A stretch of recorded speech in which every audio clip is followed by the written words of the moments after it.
Happy Halloween! Halloween was my mom's favorite holiday. She Really? used to, yes, which is weird because she loved giving gifts. So Christmas was a big deal for us. Yeah. But she always said Halloween is the one time a year you get to be anybody you want to be. So she always went big. I'm talking, Okay. we had animatronics in the yard. She made the newspaper. It grew every single year. And Wow. my job was to stand out by the street for the kids who were too scared to come up to the door. Yeah. So it was a huge deal to us. That's and wild. we're going to be, talking about treating yourself today. But I also wanted to take a minute, because I always think it's fun, to talk about our favorite Halloween memory, which for me, again, my mom went big. She was go big or go home. My brother, as a teenager, wanted to be a werewolf. And my mom sat and glued cotton balls to him that were painted brown so that he would Ooh. have fur. I don't want to think about how She it broke was them up. taking them Oh off. my goodness. Yes. Yeah. Did the full makeup, everything. He won a contest. It was so good. So I think it was when Teen Wolf was coming out. Okay. But that's what he wanted to be, and that's what she made happen. So That's what I... what about for you? So for me, it was kind of interesting growing up. So my mom's favorite holidays were actually Christmas, and it's now Thanksgiving. It was just her birthday, so we actually gave her like a whole bunch of like Thanksgiving decorations. And all Oh, that. that's She loved awesome. It. Yeah, but the church that we grew up in was very, very conservative. So the Halloween thing wasn't. Did y'all do a fall festival? Yeah. So exactly, kind of like We that. do too. Don't worry. But I probably like guilted my mom into taking me like trick or treating anyway, because I was just like, free candy, like come on. But I don't. Dressing up was never really a thing. So the first time that I actually ever dressed up was in college, or actually after college. I remember my favorite costume was after graduating from college. I had, obviously my robe and my cap and all of that. And so I just threw that on and then grabbed a tin cup. And my Halloween costume was a broke college grad. It's so accurate Right? and poignant. Exactly. Well, I will tell you, my mom's was the house she wanted to go to because she had the good candy. You know those storage tubs that you can get at the store? 5 full of candy. And we used all of it every year. That's how many people came. They came to our neighborhood for her house. So she knew how to treat the neighborhood. But we're going to talk about how to treat yourself without getting tricked. Without getting hurt financially. So we've got kind of 3 categories we're going to talk about, and then we're going to go into some examples of things that you can do or things that we've done in the past that we felt like were really great treats. So for me as a mom, some of these you moms out there will be able to relate to, hopefully. But our first thing is keep it simple. Yeah. Not Absolutely. every treat has to be a big deal. No. But doing it daily and doing simple things are really great. For me as a mom, taking a bath without interruption is a beautiful treat. I hear you. 10 minutes to not have to answer a question. Yeah, sometimes just being at home with my roommates is pretty. I don't know. I wouldn't say annoying enough, but I would say I definitely like my alone time as well. So I completely get you. Yes. Yeah. So that's mine. And if you're introverted, like apparently we are, there are a lot of things that you can do to take some time by yourself, and that can be a treat. For example, just getting some alone time, going somewhere to do something by yourself. So when I was younger, the idea of going to dinner by myself or going to a movie by myself, I would have been like, oh, no, we don't do that. I love it. I love to get some time. It's when you're in a big group, you have to deal with who wants to do what when, and you're having to coordinate all that. And as a natural organizer, I always kind of get that job. And then, of course, there's 2 or 3 people that, we don't want to do this. We don't want to do that. So getting to just go to a movie by myself, do what I want to do, get the snacks I want to get, and not have to kind of coordinate with other people, that's a great one for me. What about for you, Mark? Yeah, I mean, kind of like you said, just some time alone. I like to sit in my room and read or watch a show. Right now, Amazon just came out with their new Lord of the Rings series. I haven't that I've watched it yet. Is been it good? Hooked on. Yes. Okay. Yeah, Okay. it's really good, and the crazy thing is that it's just as good. The filming and like everything. It's just as high quality as the movies. Oh, wow. Yeah, they went all out awesome. for it. So yeah, things like that. Just little simple details. So for those of you that are extroverted, we're not going to leave you out either.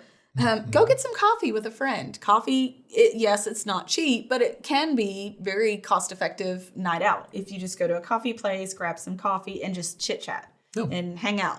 Another thing is an at-home day spa. This is something I do with my daughters. So we'll go buy those cheap face masks, which probably aren't that great for you, but who cares? It's just every once in a while.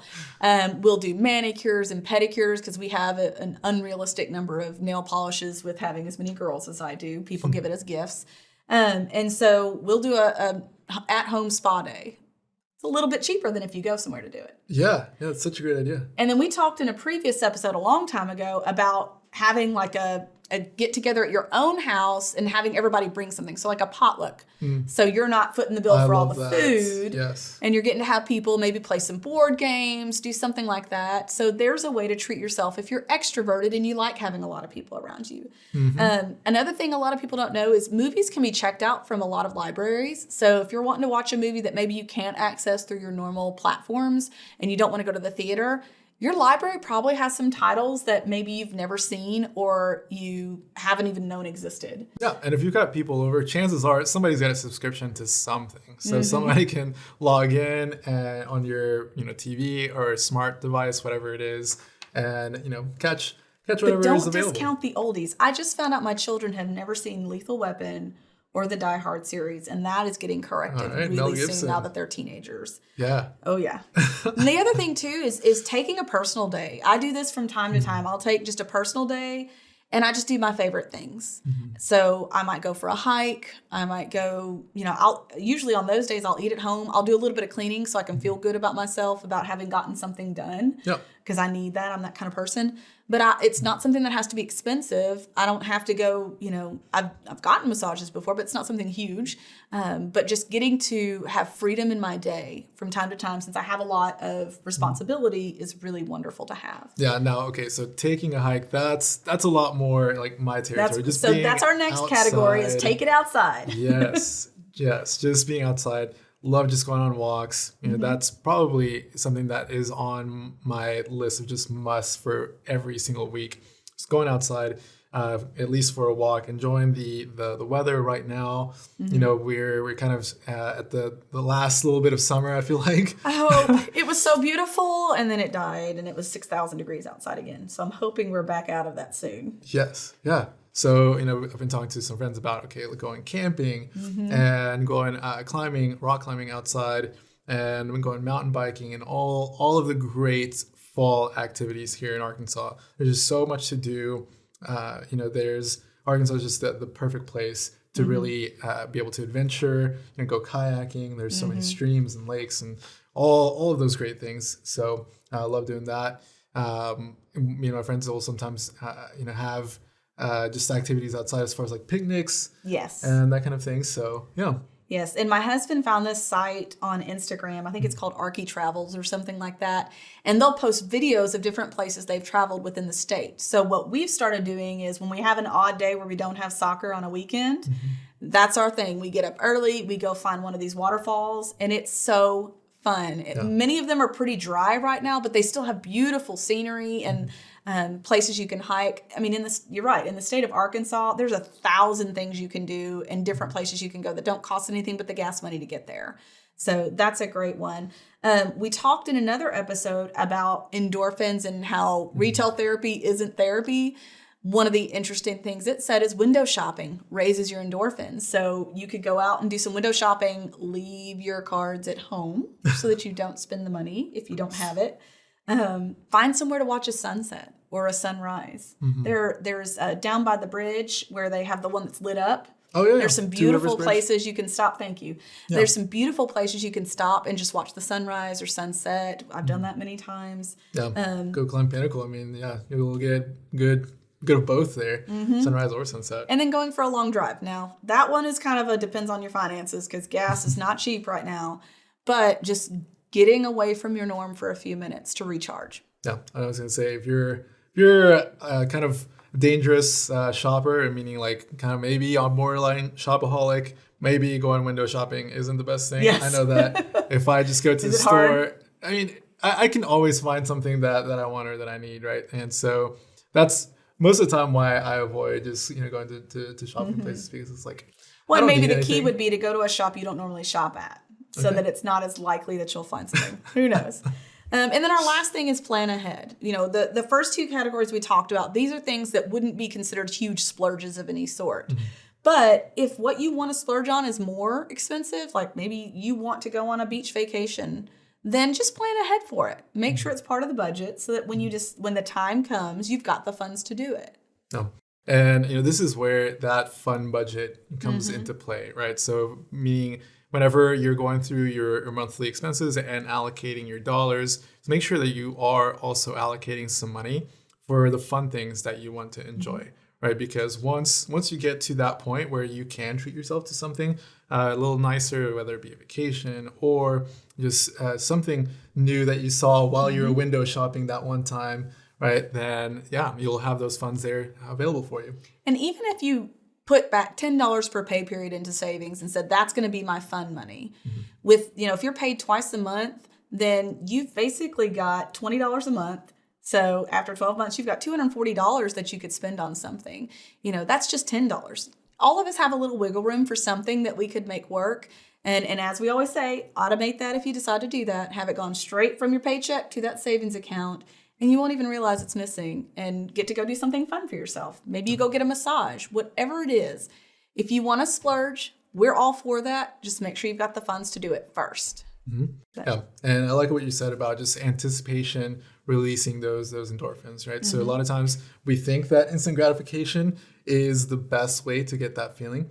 But in reality, it's also that anticipation, that thinking ahead, that planning and thinking of, okay, like how that experience, right, or how that item, whatever it is that you're gonna spend that money on, how that's going to change your life, right? Or just have a positive impact. Yes, you think about all the big things you did in life. Like my wedding, all the planning that went into it was so exciting. The day was great and all, but it was the lead up to it that really built the anticipation for me. So those trips, when I've planned trips in the past, the lead up to it always is for me really gratifying, knowing that we're all going to get to do this fun thing together. So, and for me, it can be, I know we're going to go hiking this weekend. I'll get excited about that. So maybe I'm just a simple person. Yeah. And something else that I just thought about too is just calling up family, calling up old friends, right? So catching up, right? That's also just something that I just really enjoy doing, because no matter what you're doing, if you don't have if you don't have any big plans for the day or anything like that, it's always just really, really fun to call up an old friend, a college buddy, whatever it may be, and just talk and catch up, or call family that you haven't seen in a while, and just see how they're doing. Yes. So that's. And I think another one that tends to get overlooked is serving others. Anytime I've done a service project, I always leave feeling so blessed. So maybe you need to call, one of your local charities and see if they could use some volunteers for something if you've got some free time too. And it may not feel like treating yourself, but when you serve others, you always end up feeling much better at the end of the day. So it's time for our 2 cents. Mark, I'm gonna let you go first. Sure. So, whether you are, and actually before 2 cents, I just wanted to do like a quick little side note. So if you're somebody that enjoys video, right, and that's your preferred method, and you've been listening to us on audio, just wanted to let you know, our last episode, we went on video now. So we are, broadcasting the show now on YouTube, our YouTube channel. So make sure to check us out there. Yes. So that aside, whether your treat is a whole ordeal, right, or a simple pleasure, then we hope that you find the time to do something that makes you happy and doesn't break the budget. And little things add up. We all know that. So maybe doing a little thing each week is what you needed, is really what the doctor ordered. And it's certainly what your budget probably ordered. So, take some time to think about what really fills your tank, and maybe make a little bit happen every single week. Thank you so much for joining us on Talking Sense today. That's our 2 cents on being financially smart and treating yourself. Have fun and be safe out there. Enjoy your treats, and join us on our next episode when we're going to be talking about knowing your worth. Your net worth, that is. Thanks for listening to Talking Sense. And if you like what you hear, make sure and subscribe to the podcast to get all the newest episodes. The GymWealth team is available to you 24/7 at info@getreadyforthefuture.com, or you can call our offices at 866-653-PLAN. That's 866-653-7526. And while we like to have fun here, we're also financial advisors, and that means disclosures. You should personally consult a financial advisor before making any investment, and no strategy can assure success. GymWealth Financial Advisors is an Arkansas registered investment advisor with securities offered through LPL Financial, member FINRA SIPC.